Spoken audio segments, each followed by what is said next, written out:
किती हजाराचा किराणा भरला? आम्ही 6,000चा किराणा भरला बाई यावेळेस दिवाळीला. हा होय. हा तुम्ही ग?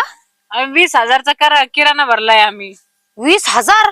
हा मंदेला, मा जावाला, मा दिराला सगळे वेगळे राहतात ना ग, मग द्यावं लागतात ना मावशी सासू. खोटरड्या ढोंगाची. काय म्हणली? कुठं काय? मी तर कधी पाहिलं ना बाई तुम्ही कोणाला देता म्हणून लाडू. तुला विचारूनच देते. अगं मागच्या वेळेस तुझ्या सासूने आम्हाला एक लाडू दिला नाही. हा तिला म्हणलं आमचे संपले होते म्हणून त्यांना म्हणलं देव एखादे दोन लाडू, पण नाही म्हणली नाही आमचे संपले म्हणून. अगं आम्हाला वाटावं लागतात, संपले असतील मग. हा होय. नाही नाही बरं आहे, चांगलं आहे. तुमची दिवाळी मोठी दिसते यावेळेस. आमची काय गरीबाची बारीक दिवाळी. आम्ही 6 किलो मध्येच बस झालं आमचं.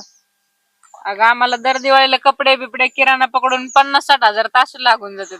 50-60 हजार दिवाळीला? हा. काय तू नवरा कलेक्टर बघ. काय म्हणली? काय नाही म्हणलं.